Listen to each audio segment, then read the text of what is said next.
রাতে কিছুটা কাজ গুছিয়ে রাখলে সকালের জন্য কিন্তু আমাদের দিনটা খুবই সহজ হয়ে যায় আর কাজও কিছুটা কমে আসে। আসসালামু আলাইকুম। বাংলাদেশি ব্লগার মিতু চ্যানেল থেকে আমি মিতু বলছি। আপনাদের সবাইকে আমার চ্যানেলে স্বাগত জানাই।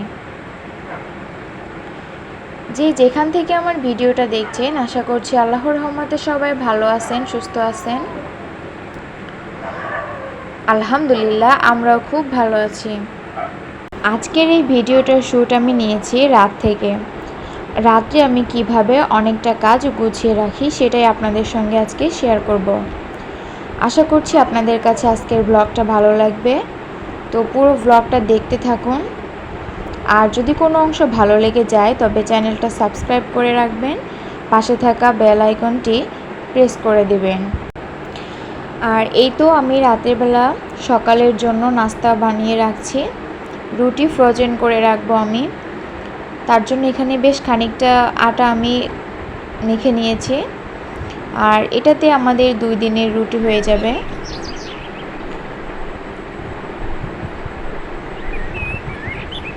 আর এই তো এটা হচ্ছে সকালের ভিডিও শ্যুট করেছি। এই তো আমি নাস্তা বানিয়ে নিয়েছি, আর এখানে সবজি রান্না করেছিলাম লাউ আর ডাল দিয়ে, তো সেই সবজি দিয়ে আর ডিম পোচ করে সকালের নাস্তাটা সেরে নিয়েছি। আর রাত্রেবেলা আমি অনেকটা কাজ করে রাখি, যেমন ধরেন পেঁয়াজ মরিচ এইগুলার যে একটা কাটাকাটির ঝামেলা, এইটা আমি করে রাখি আগে থেকেই। পেঁয়াজ মরিচটা কেটে একটা বক্সে ভরে রেখে দিই নর্মাল ফ্রিজে। তাতে করে দিনের বেলা আমি যখন রান্না করতে যাব তখন আমার জন্য বেশ সহজ হয়ে যাবে। আবার দেখা যায় মাঝে মাঝে যদি শাক থাকে বা কোনো সবজি থাকে তবে সেটাও আমি কিন্তু কেটে সুন্দর মতো বক্সে ভরে রেখে দিই। আর নর্মাল ফ্রিজে রাখলে কোনো সমস্যা হবে না, যেহেতু দিনের বেলা রান্না করে ফেলবো, এই জন্য আমার কাজটা কিন্তু অনেকটা এগিয়ে আসে। আর দাঁড়িয়ে দাঁড়িয়ে রান্না করতে বেশ একটা সময় লাগে না। আর এই তো দেখুন, কথা বলতে বলতে আমি কিছু ডিম ধুয়ে নিয়েছি, আর ভিমবার একটু দিয়ে আমি ডিমগুলো ধুয়ে নিই, কারণ ডিমে অনেক ময়লা থাকে, তো এগুলো ফ্রিজে রাখা হবে, তার কারণে একটু ভালো মতো পরিষ্কার করে নিয়েছি। আর এই তো রান্নাবান্নার ভিডিও বেশিরভাগ টাইম দেখা যায় আমাদের যারা আমরা লাইফস্টাইল ব্লগ করে থাকি তাদের বেশিরভাগ ভিডিওই রান্নাঘরে হয়, কেননা আমাদের রান্নাঘরেই বেশি একটা টাইম থাকতে হয় 3 বেলাই। তো এই তো সেইগুলাই করছি আর কি। আর এটা হচ্ছে ডাটা দিয়ে আর আলু দিয়ে বাটা মাছ দিয়ে আমি একটা তরকারি রান্না করব, পাতলা ঝোল করে। আর এই তো কাঁচামরিচ হলুদ লবণ সব কিছু দিয়ে এবার আমি তরকারিটা কষিয়ে নিব। একটু ভাজা ভাজা করে নিয়ে তারপরে পানি দিয়ে দিব কষানোর জন্য। আর তারপরে আমি মাছ দিয়ে দিয়েছি, আর নামানোর আগ মুহূর্তে আমি জিরা আর হচ্ছে পেঁয়াজ বাটা দিয়ে দিয়েছি। এভাবে করে ঝোল রান্না করলে আমাদের কাছে খুব ভালো লাগে, আমরা এভাবেই খাই। তারপরে হচ্ছে ঢেঁড়স ভাজি করব, তার জন্য পেঁয়াজ মরিচ আগে উঠিয়ে রাখি ভাজি করে, তারপরে আমি ঢেঁড়সটা দিব। আর ঢেঁড়স ভাজিটা আমরা একেবারে শুকনা না হলে খেতে পারি না, আমার বাবা তো খেতেই পারে না। একটু যখন ওই যে পিচ্ছিল টাইপের যেগুলো হয় এই টাইপের থাকলে খেতে পারেন না, তার কারণে কিন্তু বেশ অনেক টাইম নিয়ে অল্প জালে ভাজা হয়। আর এভাবে খেতেও কিন্তু খুব মজা লাগে। আর ঢেঁড়স ভাজিটা আমার কাছে মনে হয় যে ভাজির থেকে ভর্তাটাই বেশি মজা লাগে। এই তো দেখুন এখন কিন্তু কেমন একটা পিচ্ছিল টাইপের হয়ে যাচ্ছে, তো এটা কিন্তু থাকবে না। যখন আরও কিছু সময় জ্বালানো হবে বা ভাজা হবে তখন এটা আর থাকবে না। আর প্রথম পর্যায়ে আমি লবণটা দেইনি, কেননা লবণ দিলে আরও একটু প্যাতপ্যাতা হয়ে যেত। আর লাস্টের দিকে আমি যে পেঁয়াজটা ভেজে রেখেছিলাম পেঁয়াজ আর মরিচ সেটা দিয়ে দিয়েছি, আর 5 মিনিটের মতো আমি চুলায় রাখার পরে নামিয়ে নিয়েছি। সারা দেশেই তো তাপদাহ প্রবাহ চলছে, আর কি আর বলবো, এত গরম পড়েছে, তার মাঝখানে আবার দুদিন একটু মেঘলা মেঘলা ছিল, তবে আবার যাতাই হয়ে গিয়েছে।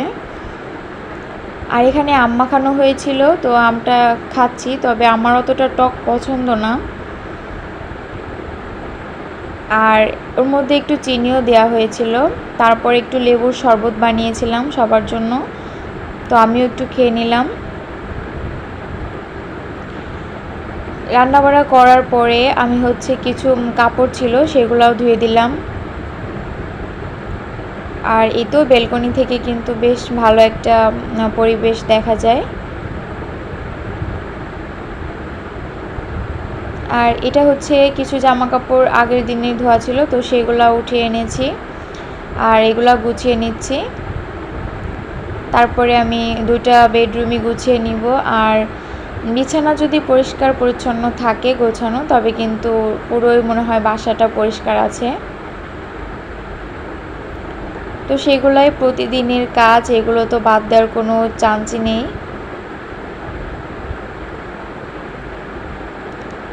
আর তারপরে ঘর ঝাড়া মোছা এগুলো তো করবই, সাথে বাচ্চার গোসল আছে, খাওয়ানো আছে, তো ওগুলাও করে নিব। বেশ অনেকটা টাইম আমার চলে যায়। দুপুরের সময়টা আসলে খুব দ্রুত যায়, আর কেমন মনে হয় যে আমি যেন পাগল হয়ে যাচ্ছি, সব কিছু সামলাতে গিয়ে হিমশিম খেতে হয়। এই আর কি, সব কিছু একটু গুছিয়ে সাজিয়ে নিলাম। আর এই টেবিলটাতে ল্যাপটপ চালানো হয়। তারপরে বিকালের দিকে একটু কফি খাবো, তো একটু কফি বানিয়ে নিচ্ছি। আর আমি কফি আর দুধ চা খেতে অনেক বেশি পছন্দ করি। আর কোল্ড কফি খেতে পারলে খুবই ভালো লাগতো, তবে এখন কোল্ড কফি করার মতো টাইম বা মন মানসিকতা কোনোটাই নেই, তাই ঝটপট একটা হট কফি খেয়ে নিলাম।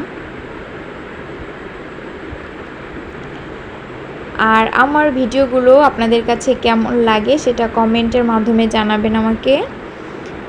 আর ভিডিওর কোনো অংশ যদি ভালো লেগে থাকে তবে ফ্রেন্ডস অ্যান্ড ফ্যামিলির সঙ্গে শেয়ার করবেন, আর ভিডিওটিতে একটা লাইক দিয়ে পুরো ভিডিও দেখে নেবেন।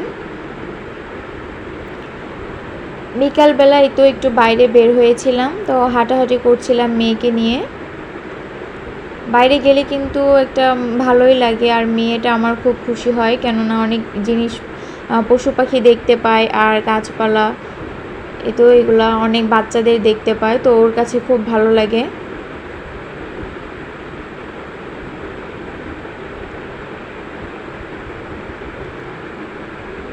আর এই তো দেখতে দেখতে কিন্তু ভিডিওর শেষ পর্যায়ে চলে এসেছি।